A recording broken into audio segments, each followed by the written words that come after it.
One of our biggest projects that we have taken on is we're actually renovating every single unit in our community, from individual homes to our townhouses to apartments, and we're bringing up the standard of those homes. You know, we don't want our members living in mold or unsafe, unhealthy homes, so we're bringing up those standards in our people to live a healthy lifestyle. I'm very grateful for the Financial Board. I'm very grateful for our finance system that we have in place and for our finance team and all of our council. You know, our council has always kept our financial administration law up front and our focus.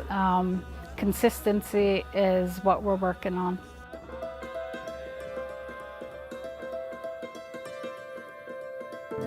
The community was always striving to better the community in terms of our housing, our infrastructure, economic development opportunities. But it was very limited just because of the resources available. When the FMB was established, this created a lot of opportunities for communities like Fish River. We started right after 2005 with 3 people, myself, Maureen Thomas, and my wife, who kept me organized and kept us looking good. As a result of that kind of effort, we gained the confidence of First Nations across the country. And as we started to see successes, those successes started to be seen by others, and they started to take a second look at what we were doing. It started slowly. Originally, we were told that there would only be about 25 First Nations on both coasts that might use it. We're obviously now over 330 First Nations. The First Nation Finance Authority will probably reach the $2 billion mark this year on securing debt for First Nations without a federal loan guarantee at fixed rate long term. And the First Nation Tax Commission is now collecting on local revenues over $100 million a year, or the First Nation communities who operate under that are.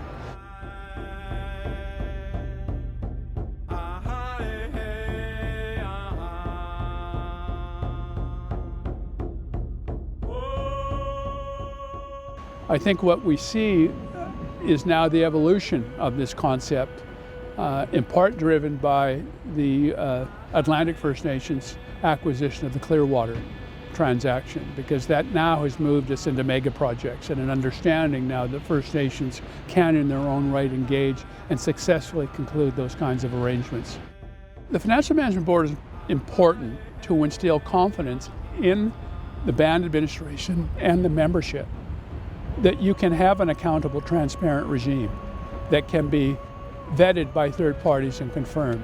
I think that's critically important.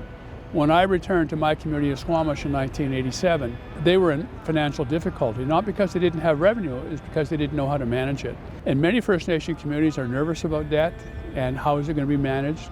And what the Financial Management Board did, and the value to First Nation communities, is we provide the ability through our standards and certification for First Nation communities to A, be reported to, understand what Chief and Council administration are doing, and provide feedback and get annual reports from them. That's the real value. The capital markets have also accepted the value of the Financial Management Board certification process in all respects. And that has enabled First Nation communities to get access to not only First Nation Finance Authority financing, but also retail banking debt financing as well.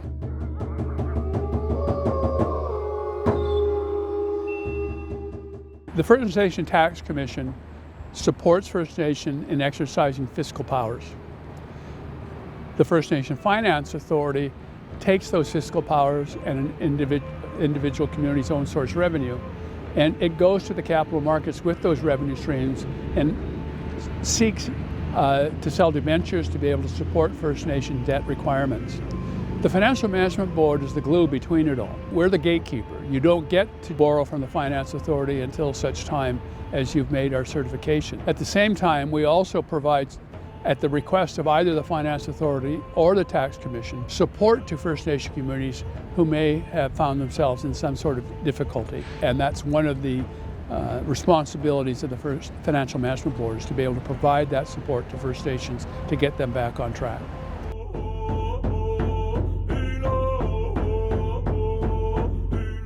What we've also done in the Financial Management Board over the last couple of years is taken the default management program that was required by the department to a different level. We created an opportunity for First Nations to not be penalized any longer, providing they were prepared to look at certification through the Financial Management Board.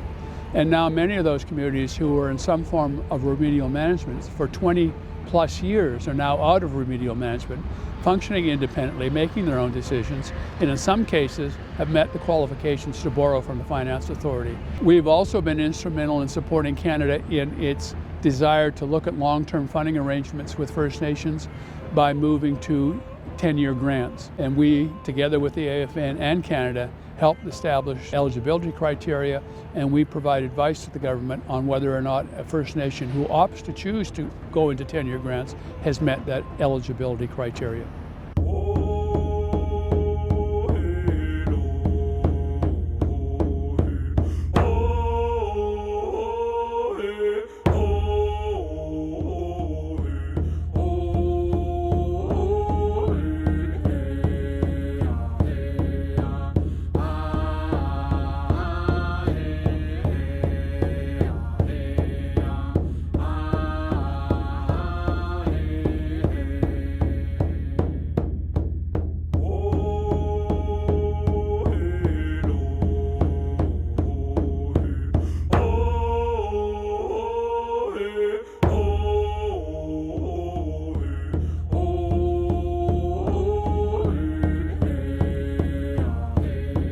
FMS certification means to Nipissing that we now have a consistent, solid financial system in place that allows us to be accountable with all our financial dealings for our community and also outside agencies, whether we deal with investing some of our community money or dealing with government agencies.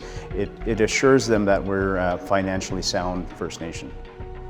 Nipissing always had good procedures in place. What the Financial Administration Law did was strengthen our policies, procedures, and accountability mechanisms. So on a day-to-day basis, we were able to better understand and monitor our financial activities. Nipissing was able to refinance our small business center / daycare and the Duchesne Fire Hall by splitting our mortgage basically in half. And that allowed Nipissing to be able to use funds elsewhere. Harold Calla and I worked together for several years to help advance solutions aimed at breaking down the historical barriers First Nations faced in accessing affordable capital. Harold and I supported the establishment of the First Nations Major Projects Coalition, which is an organization that helps First Nations make informed business decisions about their participation in major natural resource projects and help them in getting access to the capital needed so that they can enter the mainstream of the Canadian economy. So I first joined the FMB in 2015, where I was appointed to the board. I got religion from Harold Calla, our chair, in terms of the great work that FMB does. And what do? Well, we work with nations to try and drive economic and social development. When I first joined the FMB, it was a little office. The FMB probably had about 10 or 15 people. When I joined as CEO, we were up at 45, and now we're nearing 100. So it's grown in terms of number of employees, but it's also grown in scope. We now have offices not just in West Vancouver, but in Winnipeg, Montreal, and Ottawa. And our footprint with respect to our staff virtually is all over the country from coast to coast.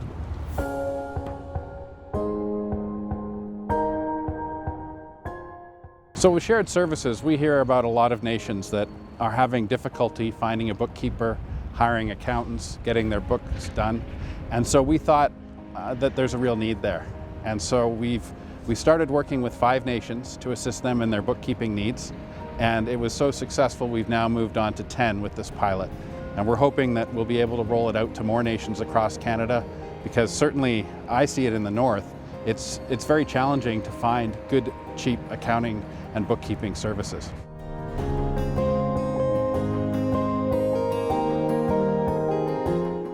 So with the Atlantic Water Authority, we were approached by ISK and the nations on the East Coast to be able to assist in the creation of a new water authority for the East Coast nations.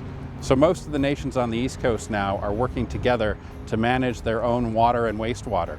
And as part of that, there's a need under the regulatory regime for a financial regulator or an economic regulator, somebody who can okay the budgets on a year-over-year basis, or can look at capital expenditure and look at needs to renew infrastructure. And so we're going to be playing that role for the new Atlantic First Nations Water Authority.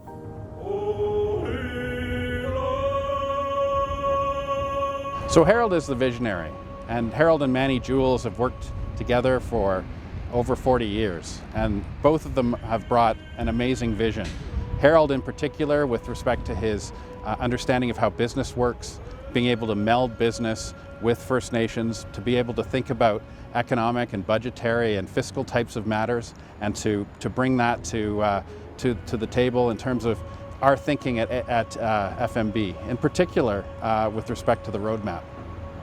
Roadmap is a response to nations coming to us and having ideas about how they can move things forward systemically. We wanted to go and create a document that collected these ideas, also collected the experiences of other Indigenous organizations and the experiences of Harold Calla and Manny Jules. This is a roadmap for nations to think about how to create UNDRIP, breathe life into UNDRIP.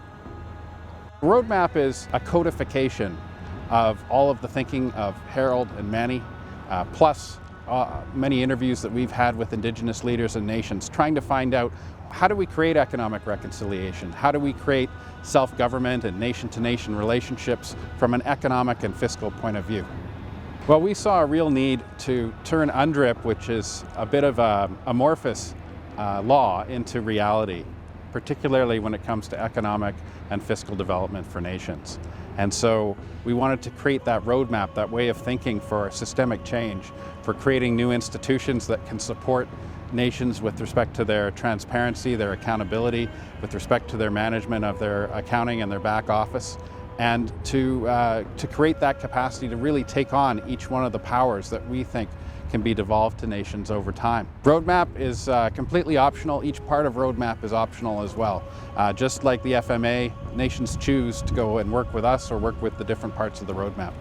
When we first started this, there were many who weren't sure that this was the right road to take, but now that we've gone down this path for the last 15 years, we know that this is the right direction. And so I want to strongly recommend that good governance, strong governance comes with institutional development, and I want to put my voice to those who believe that this is the right approach to take. So on behalf of myself as an ex-minister and one who spent a lot of time with Harold Calla, with people like Manny Jules and Robert Louis, these were the people who had a vision and put it in place, and we are certainly benefiting from it today. With the FMS certification, I think the quality of our financial reporting is always good. I think this just made it even better. I think our internal controls are stronger. I think they were strong in the past, but now I have assurances that our systems are working the way they should, as does our leadership and our chief and council. Now, with all our certifications, with the FP and the FMS, we now have choices. We pretty much deal with every charter bank in Canada. They're fighting for our business now, as opposed to us fighting for business from them. So for any community ever thinking about ISO versus FMS, from our experience, I would certainly be looking at an FMS certification, because it gives you your leadership, your community, your council confidence that the community is operating on an efficient basis with full transparency and accountability. So with our financial certification, it really helped the nation in obtaining a good rate on our mortgage for our Songay's Wellness Center. It's a beautiful facility. It was an $11 million mortgage, and having the laws in place helped us significantly in obtaining lending at a great rate. It keeps us in a good position with our lenders that we deal with. It's a good thing to have in place. So one of the benefits we found when we started with the FMB was the risk management process. We had an informal process through the budgeting, which identified most risks, but we didn't have one area where it was well documented. And by going through this process, we have a documented process for risk where each manager is involved and director is involved, and they bring their risk forward so they know they're being heard. Chief and council know they're being heard. The community knows being heard. So having that one document to carry us forward, I believe will save us a lot of costs in the future by having all risks in one spot. Since its inception, the First Nations Financial Management Board has played a key role in helping First Nations build their capacity, grow their local economies, and foster good governance.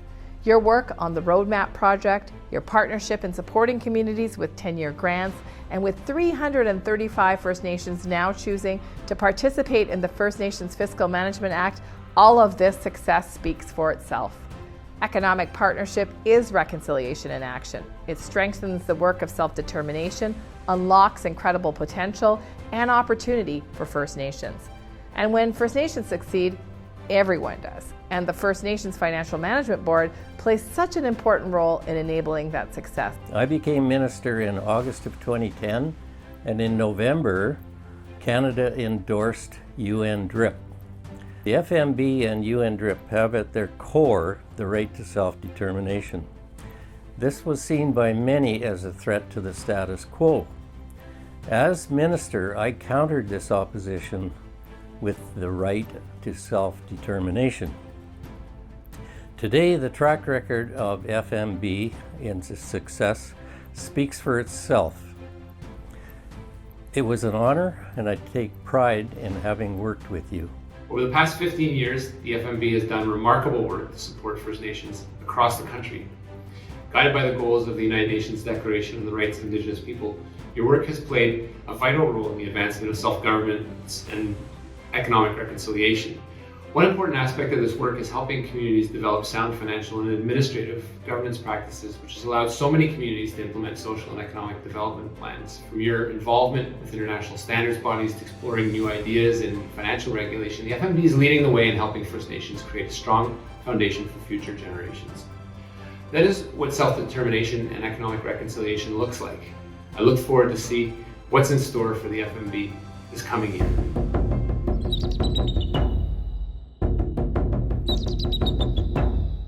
Well, FMB is driven by values, and the values come from our founder, Harold Calla. It's about thinking ahead, thinking about how to work with nations to reflect what's important to them, to have that feedback and that drive from nations telling us how things can be better for them. And so collectively, we as an organization are always trying to think ahead, to think about how we can breathe life into self-determination, into UNDRIP, and to have nations that are able to respond to the opportunities in front of them from a social and economic development point of view. Well, part of the reason all of this work was undertaken follows the constitutional amendments of '82.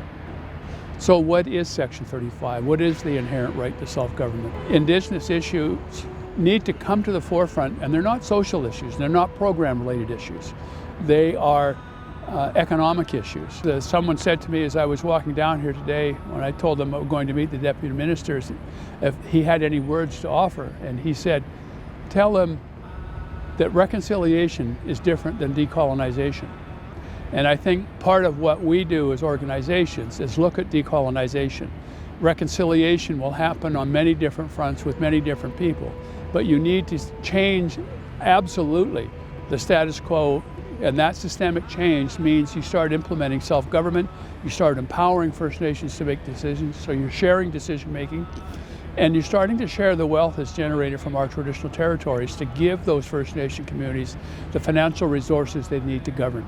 It's really an honor for me to say a few words on the occasion of the 15th anniversary, and I want to congratulate all that were involved in achieving this milestone. Congratulations on your 15th anniversary. I congratulate the FMB for their great success. I want to thank the First Nations Financial Management Board for 15 years of service. So congratulations on 15 years of hard work and success, and I look forward to seeing more of it in the future.